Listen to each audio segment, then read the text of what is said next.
أشهد أن لا إله إلا الله وحده لا شريك له وأشهد أن محمدا عبده ورسوله أما بعد فأعوذ بالله من الشيطان الرجيم بسم الله الرحمن الرحيم الحمد لله رب العالمين الرحمن الرحيم مالك يوم الدين إياك نعبد وإياك نستعين اهدنا الصراط المستقيم صراط الذين أنعمت عليهم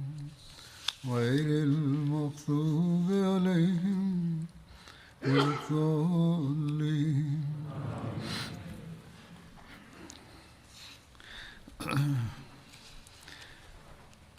बनु नज़ीर के साथ J'évoquais précédemment la bataille menée contre les Banu Nadir.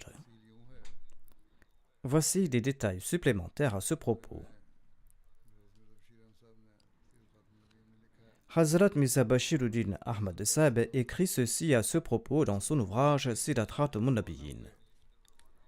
Quand le saint prophète Mohammed sallallahu alayhi wa sallam se dirigea vers les forteresses des Banu Nadir, il désigna Ibn Maktoum comme imam salat pour la ville de Médine. Avec un groupe de compagnons, le saint prophète Mohammed sallallahu alayhi wa sallam assiégea le village des Banu Nadir en sortant de Médine. Selon la coutume guerrière de l'époque, les Banu Nadir se sont réfugiés dans leur forteresse. C'est peut-être à cette époque qu'Abdullah bin Ubay bin Saloul et les autres hypocrites de Médine ont envoyé un message au chef des Banu Nadir en leur disant ceci: ne craignez pas du tout les musulmans, nous allons vous soutenir et nous allons combattre en votre nom. Cependant, à la surprise des Banu Nadir, lorsque les combats débutèrent, les hypocrites n'eurent pas le courage d'entrer ouvertement sur le champ de bataille pour s'opposer au saint prophète Mohammed sallallahu alayhi wa sallam. Les Banu Qurayza n'osèrent pas non plus entrer sur le champ de bataille contre les musulmans et aider ouvertement les Banu Nadir, bien qu'ils fussent de cœur avec les Banu Nadir et bien qu'ils étaient en train d'aider aussi en secret les Banu Nadir. Les musulmans s'en étaient d'ailleurs rendus compte. Quoi qu'il en soit, les Banu Nadir ne se sont pas opposés ouvertement aux musulmans et ils se sont retirés dans leur forteresse. Cependant, compte tenu des circonstances de l'époque, leur forteresse était très solide. C'est pourquoi ils étaient persuadés que les musulmans ne pourraient leur faire aucun mal et que les musulmans seraient frustrés et qu'ils lèveraient le siège en fin de compte. Il n'y a aucun doute que, dans les circonstances de l'époque, conquérir de telles forteresses était une tâche très difficile et ardue. Et cela nécessitait un très long siège.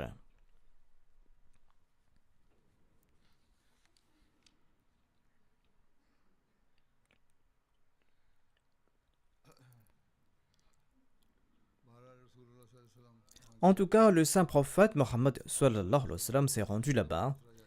Il a maintenu le siège des Banu Nadir. Ce siège aurait duré 6 jours selon un récit ou 15 jours selon un autre. Hormis cela, on trouve mention de 20 ou de 23 jours selon certains récits. Au cours du siège, le saint prophète Mohammed sallallahu alayhi wa sallam avait ordonné de couper et de brûler quelques arbres, car les Juifs envoyaient leurs flèches et des pierres du haut des murailles de leur forteresse, et ces arbres leur servaient d'enceinte de défense et de cachette.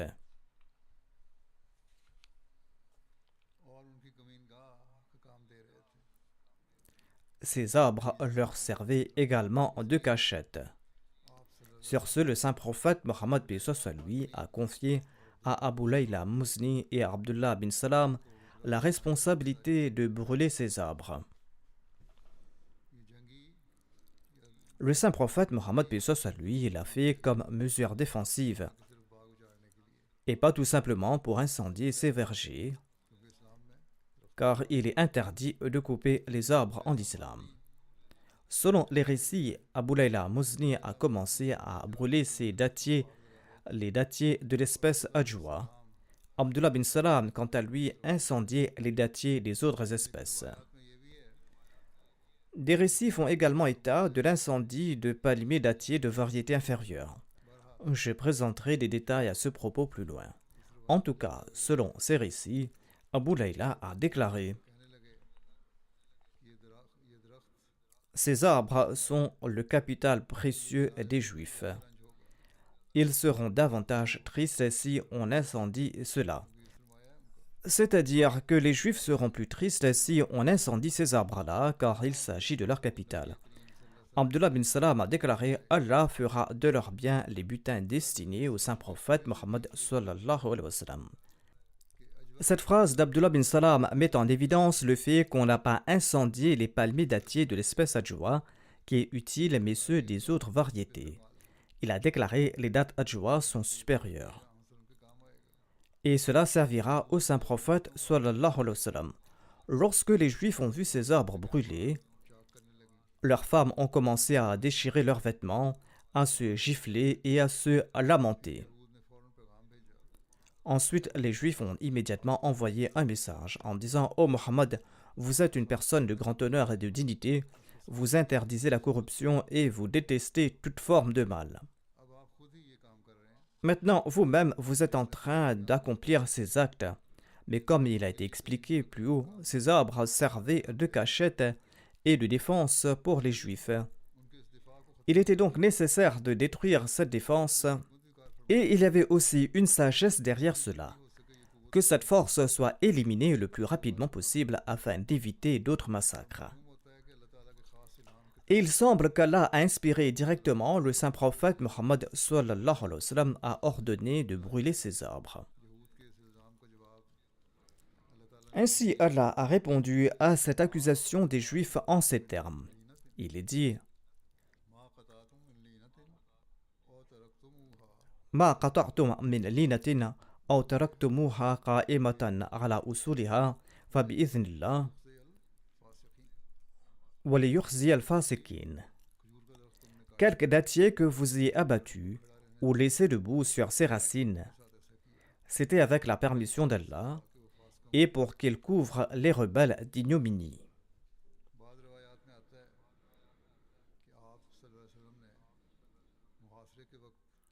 Selon certains récits, lors du siège, le saint prophète Mohammed paix soit sur lui a une fois de plus offert son pardon aux Juifs en leur proposant un nouveau pacte. Le saint prophète Mohammed paix soit sur lui leur a dit ceci: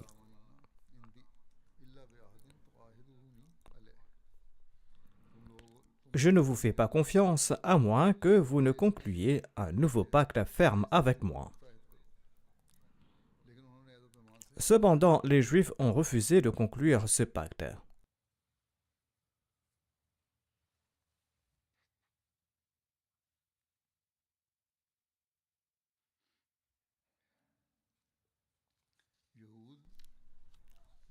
Les Juifs étaient très avides de biens matériels. Lorsque leurs précieux arbres ont été brûlés, ils se sont immédiatement soumis et ils ont accepté de quitter la région. La citation ci-dessus provient d'une biographie. Je cite maintenant Hazrat Mirza Bashir Ahmad Sahib qui dit à ce propos. Il déclare: les musulmans ont poursuivi le siège pendant de nombreux jours. Mais le siège n'a pas eu de résultat. Quelques jours plus tard, alors que les Banu Nadir n'avaient toujours pas trouvé d'issue à leur conflit, le saint prophète Mohammed sallallahu alayhi wa sallam a ordonné que certains des dattiers appartenant aux Banu Nadir, situés sur les terrains extérieurs de leur forteresse, soient détruits. Ces arbres portaient un type de datte connu sous le nom de lina, qui est une datte de très basse qualité et dont les fruits ne peuvent généralement pas être consommés par les humains. Le but de cet ordre était que les Banu Nadir soient frappés d'effroi à la vue de ces arbres coupés et qu'ils ouvrent les portes de la forteresse. De cette façon, la perte de quelques arbres permettrait d'éviter la perte d'innombrables vies, ainsi que les conflits et la rébellion dans le pays.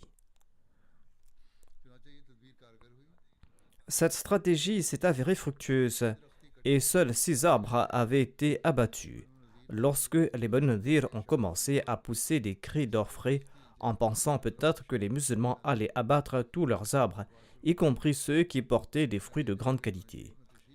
Néanmoins, comme l'explique le Saint-Coran, seuls quelques arbres ont été autorisés à être abattus, et encore s'agissait-il d'arbres de la variété Lina. Et même dans les circonstances normales, les musulmans n'étaient pas autorisés à couper les arbres fruitiers de leurs ennemis.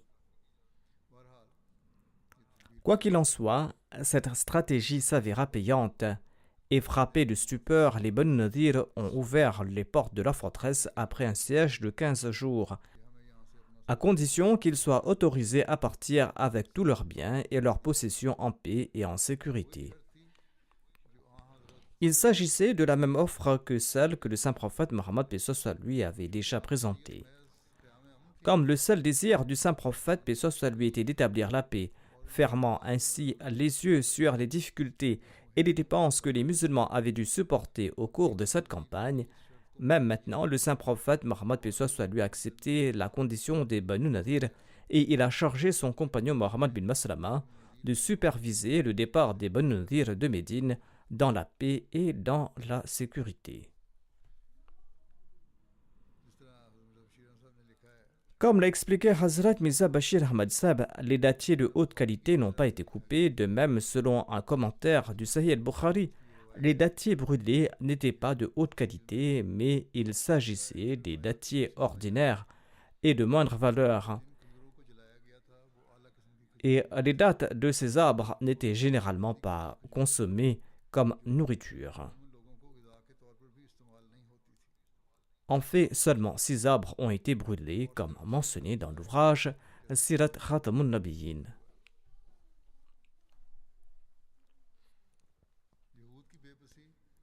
Voici les détails concernant la détresse des Juifs et leur demande d'exil volontaire.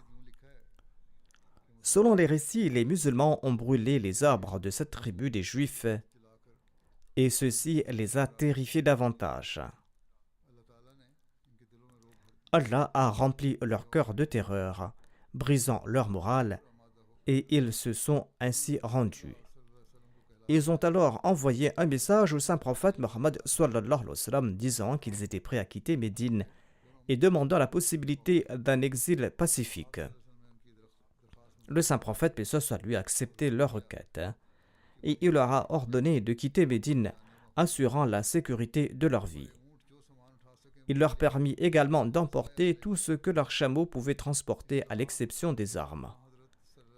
Ceux qui accusent l'islam et le saint prophète Mohammed paix soit lui de faire la guerre et de massacrer les autres pour obtenir du butin devraient réfléchir à ce propos, malgré le fait que le saint prophète Mohammed paix soit lui avait obtenu le contrôle sur ces juifs. D'ailleurs, il s'agit des gens qui avaient constamment rompu leur engagement. Il s'agit de gens qui avaient comploté à plusieurs reprises de tuer le saint prophète Mohammed paix soit lui, le saint prophète qui était le chef de l'État de Médine. Et il s'agissait maintenant des gens qui s'étaient soulevés en rébellion armée. Le saint prophète Mohammed paix soit lui, quant à lui, leur a offert une nouvelle fois un traité de paix durant le siège, un traité que ces juifs ont refusé avec arrogance. Finalement, lorsque le saint prophète Mohammed sallallahu alayhi wa sallam a eu le dessus sur eux, il aurait pu leur infliger des punitions les plus sévères, et cela aurait été justifié.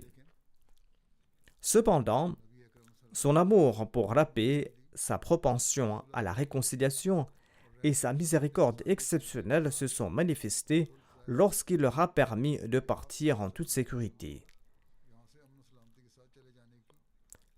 La générosité du saint prophète Mohammed paix soit lui allait même jusqu'à leur permettre d'emporter tout ce qu'ils voulaient sauf leurs armes. Et les détails suivants vont montrer comment les Juifs ont profité de cette générosité en arrachant même les portes de leur maison et en chargeant 600 chameaux avec leurs biens. Et ils ont montré leur nature en tentant de détruire tout ce qu'ils ne pouvaient pas emporter, démolissant les toits et les murs de leur maison pour que les musulmans ne puissent pas les habiter. Ainsi donc, ils sont partis en détruisant leur propre maison.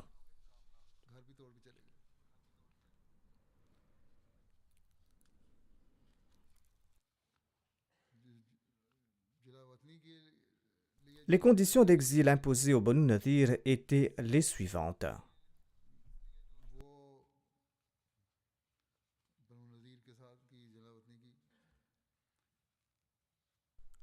Voici donc les conditions d'exil imposées au Banu Nadir.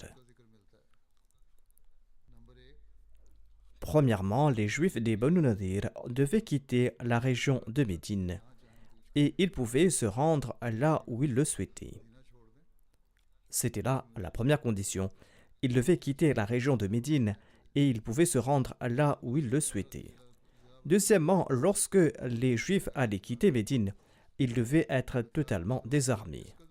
À l'exception des armes, les Juifs pouvaient emporter avec eux autant de leurs biens que leurs chameaux pouvaient porter. Quatrièmement, après avoir pris tout ce qu'ils pouvaient emporter, les biens mobiliers et immobiliers restants deviendraient la propriété des musulmans.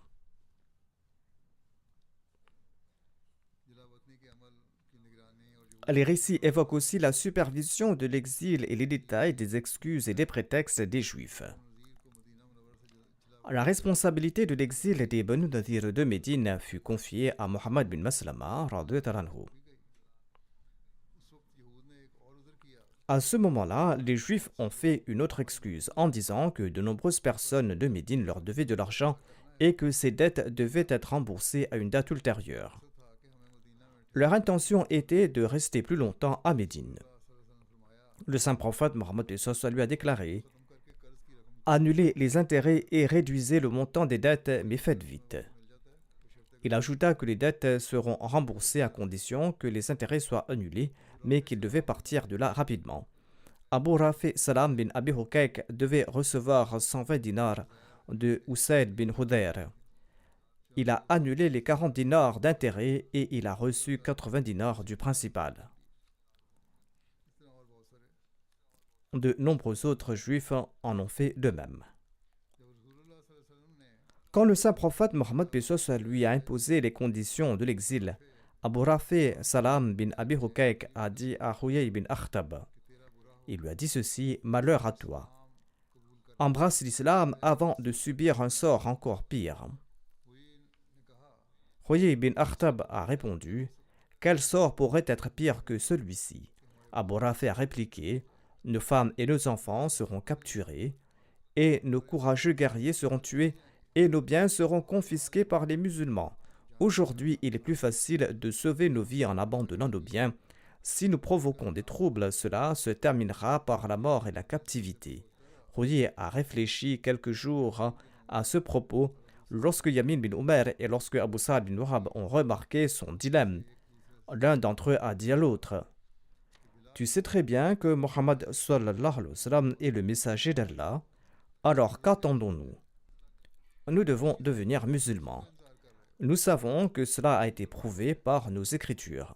Il est donc préférable de devenir musulmans afin de sauver nos biens et nos vies. » Ainsi, tous deux sont sortis de la forteresse dans l'obscurité de la nuit et ils ont rejoint l'armée islamique. En acceptant l'islam, ils ont pu ainsi sauver leur vie et leurs biens, et c'est ainsi que ces deux personnes ont été épargnées. Yamin bin Umayr est devenu par la suite un compagnon très dévoué.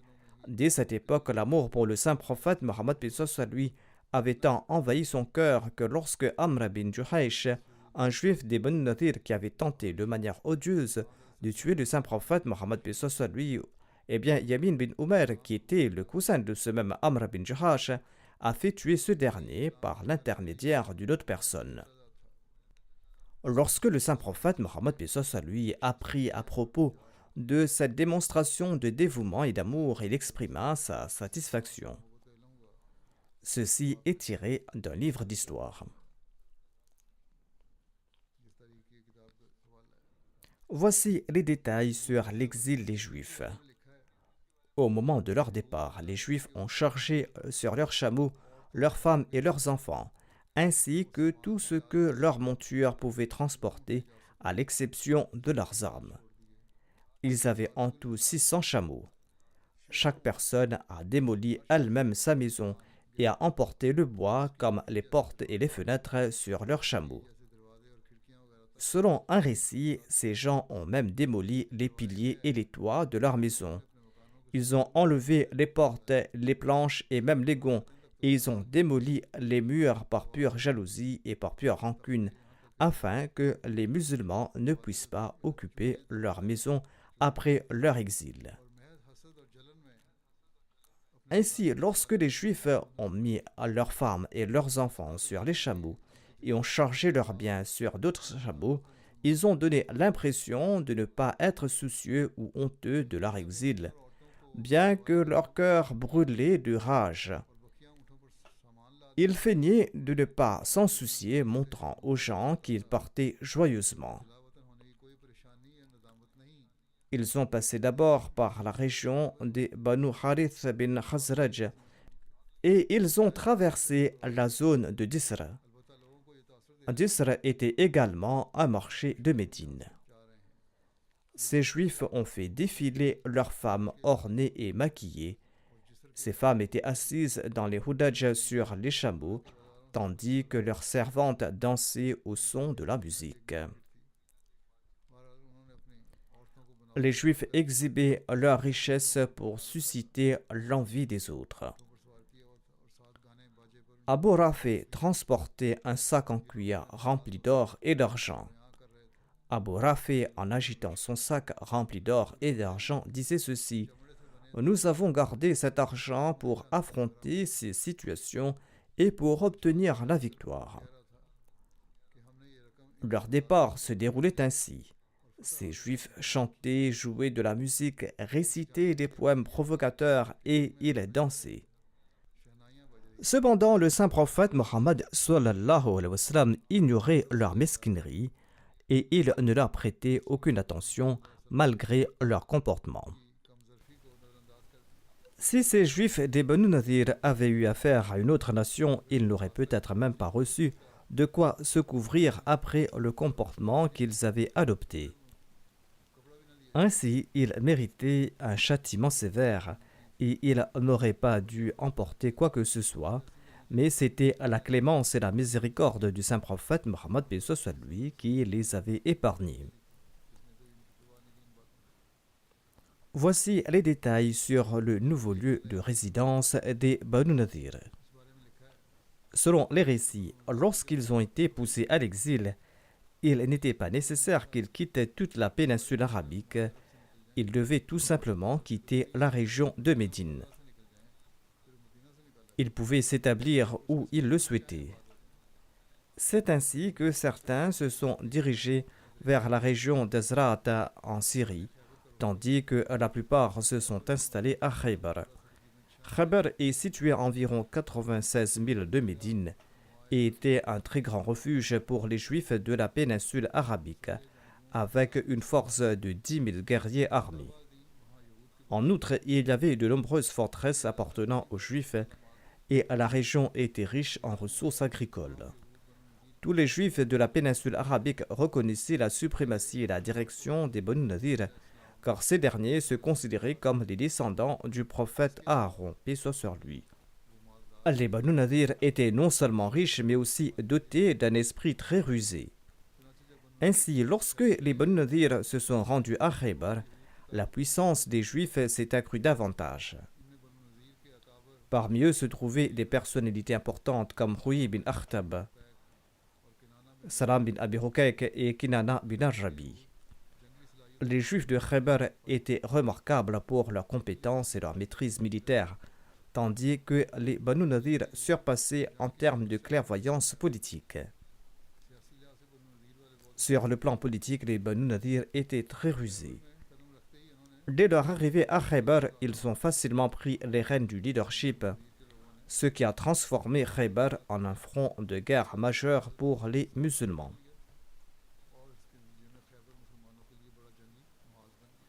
On trouve également mention des récits du départ des fils des Ansar avec les juifs des Banu Nadir. Certains membres des Banu Nadir ont quitté Médine et se sont dirigés vers la région d'Azriat en Syrie. Parmi ces juifs, il y avait aussi des fils des musulmans Ansari. La raison en était qu'avant l'avènement de l'islam, lorsqu'une femme Ansari perdait ses enfants, elle faisait le vœu que si son fils survivait, elle ferait de lui un juif. Ainsi, il y avait plusieurs fils des Ansar qui avaient été faits juifs en raison de ce vœu.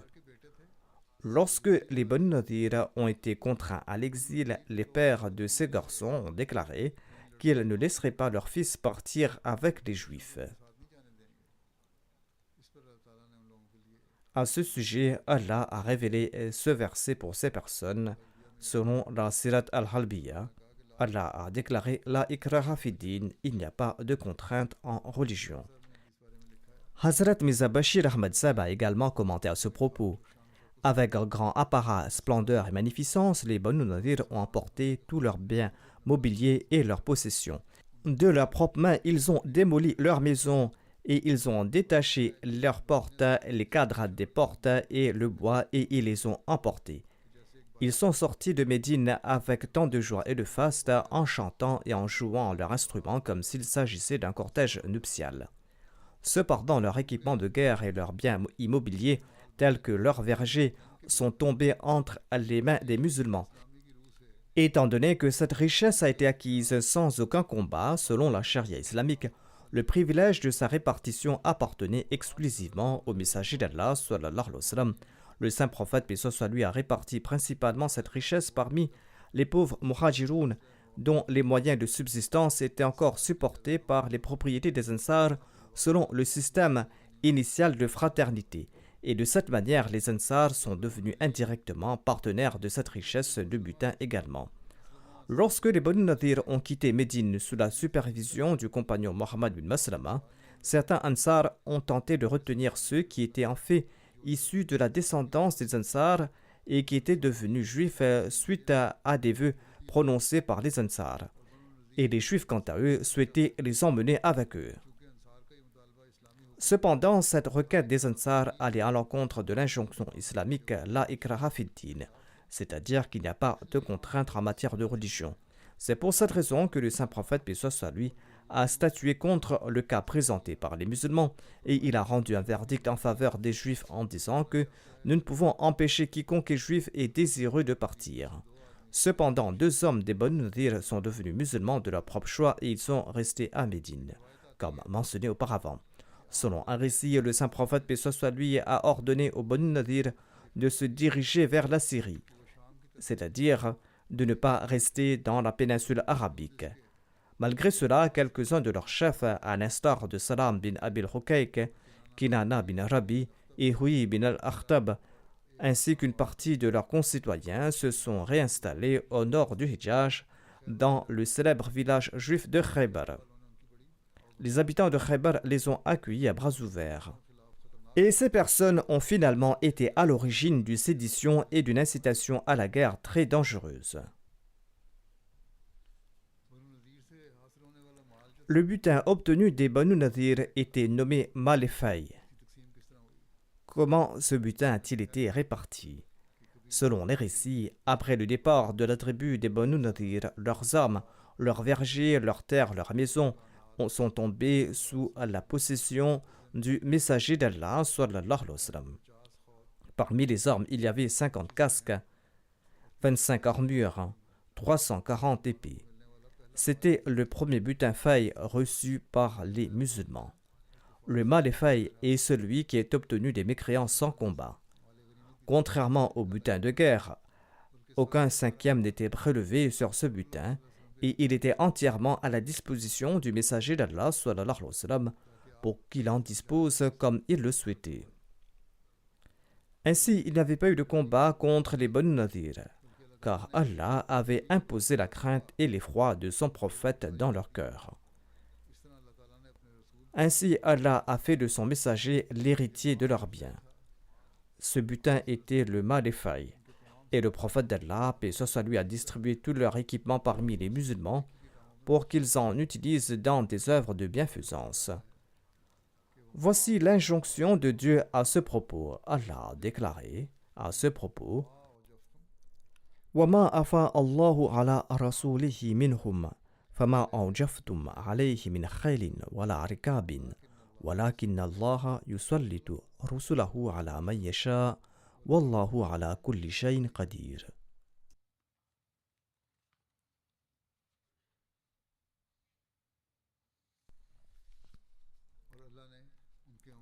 Et tout ce qu'Allah a accordé d'eux comme butin à son messager, pour cela vous n'avez poussé ni chevaux ni chameaux, mais Allah accorde à son messager le pouvoir sur qui il veut, c'est-à-dire qu'il n'y a pas eu de combat, et Allah a le pouvoir de faire tout ce qu'il veut. Nous trouvons également un exemple admirable de l'amour et du sacrifice des Ansar. Lors de la distribution du butin fay, le messager d'Allah sallallahu alayhi wa sallam, a demandé à Thabit bin Qais bin Shammas de rassembler son peuple devant lui. Thabit a demandé au messager d'Allah sallallahu alayhi wa sallam: s'agit-il des Khazraj? Le saint prophète a déclaré: appelle tous les Ansar. Ainsi, il a rassemblé les Aws et les Khazraj. Après avoir loué Allah, le saint prophète, paix soit lui, a évoqué la bienveillance des Ansar à l'égard des Muhajiroun. Il a dit que les Ansar avaient fait preuve d'une grande bonté à l'égard des Muhajiroun et il a proposé ceci: si vous le souhaitez, le butin fay obtenu des Banu Nadir sera réparti entre vous et les Muhajiroun. En ce cas, les Muhajiroun ne cesseront à occuper vos maisons et à posséder vos biens. Sinon, je peux distribuer le butin fay uniquement parmi les Muhajiroun. Et dans ce cas, ils quitteront les maisons que vous leur avez données, c'est-à-dire les propriétés et les avantages que les Muhajiroun tirés des Ansar cesseront et ils auront désormais leurs propres biens. Sur ce, Sa'ad bin Ubada et Sa'ad bin Mu'adh ont déclaré: laissez nos biens entre leurs mains et distribuez également tous les biens des Banu Nadir à nos frères Muhajiroun. C'est-à-dire qu'ils gardent tout ce que nous leur avons offert et donnez-leur également les biens de fay des Banu Nadir. En entendant cela, les Muhajiroun se sont exclamés de toutes parts: Radouina wa sallamna ya Rasulallah. C'est-à-dire au messager d'Allah, nous en sommes satisfaits et nous acceptons cela. Le saint prophète Mohammed paix soit lui était très heureux de voir cet esprit de sacrifice et de générosité et il a déclaré: Allahumma arham al-ansar wa abna al-ansar. Ô Allah, accorde ta miséricorde aux Ansar et à leurs enfants. Le saint prophète paix soit lui a distribué la plupart des biens parmi les Muhajiroun. Parmi les Ansar, seuls 2 compagnons pauvres, Sahal bin Hunayf et Abu Dajana, ont été gratifiés de ces biens. Ibn Uyayna rapporte avoir entendu Zuhri déclarer que le messager d'Allah, paix soit lui, n'a offert des biens des Banu Nadir à aucun Ansar à l'exception de Sahal bin Hunayf et d'Abu Dajana parce qu'ils étaient dans le besoin. Le saint prophète Mohammed paix soit lui a offert à Sa'ad bin Mu'adh l'épée de Abu Hukayk, une épée qui était très célèbre. Et il a distribué le reste des biens parmi les pauvres et il a conservé une partie pour les dépenses de ses épouses. Selon un récit, le saint prophète paix soit lui utilisait les récoltes des vergers des Banu Nadir pour couvrir les dépenses annuelles de ses épouses.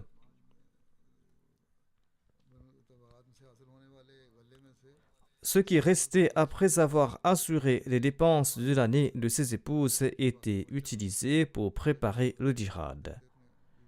Ce même butin était également utilisé pour aider les pauvres et les nécessiteux.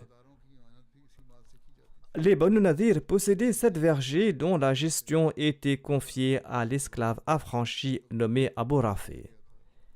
Il en était le gestionnaire. Les noms de ces vergers étaient Misab, Safia, Dalal, Husna, Barqa, Awaf et Mashraba Ibrahim. Ici se termine le récit sur la bataille contre les Banu Nadir. À l'avenir, Inch'Allah, je mentionnerai d'autres aswats. Continuez à prier pour les Ahmadis du Pakistan, pour l'amélioration de leur situation là-bas, qu'Allah améliore également l'état général de paix et de sécurité là-bas et qu'Allah protège les Ahmadis.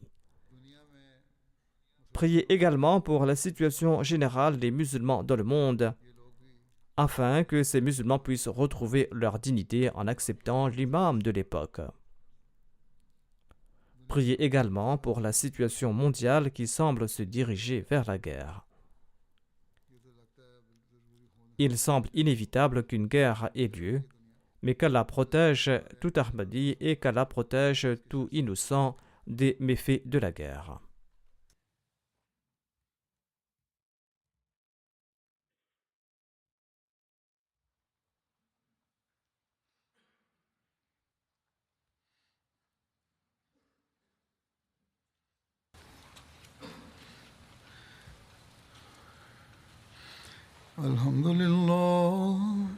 الحمد لله نحمده ونستعينه ونستغفره ونؤمن به ونتوكل عليه ونعوذ بالله من شرور أنفسنا ومن سيئات أعمالنا من يهده الله فلا مضل له ومن يضلل فلا هادي له ونشهد أن لا إله إلا الله ونشهد أن محمدا عبده ورسوله عباد الله رحمكم الله إن الله يأمر بالعدل والإحسان وإيتاء ذي القربى وينهى عن الفحشاء والمنكر والبغي يعظكم لعلكم تذكرون اذكروا الله يذكركم وادعوه يستجب لكم ولذكر الله أكبر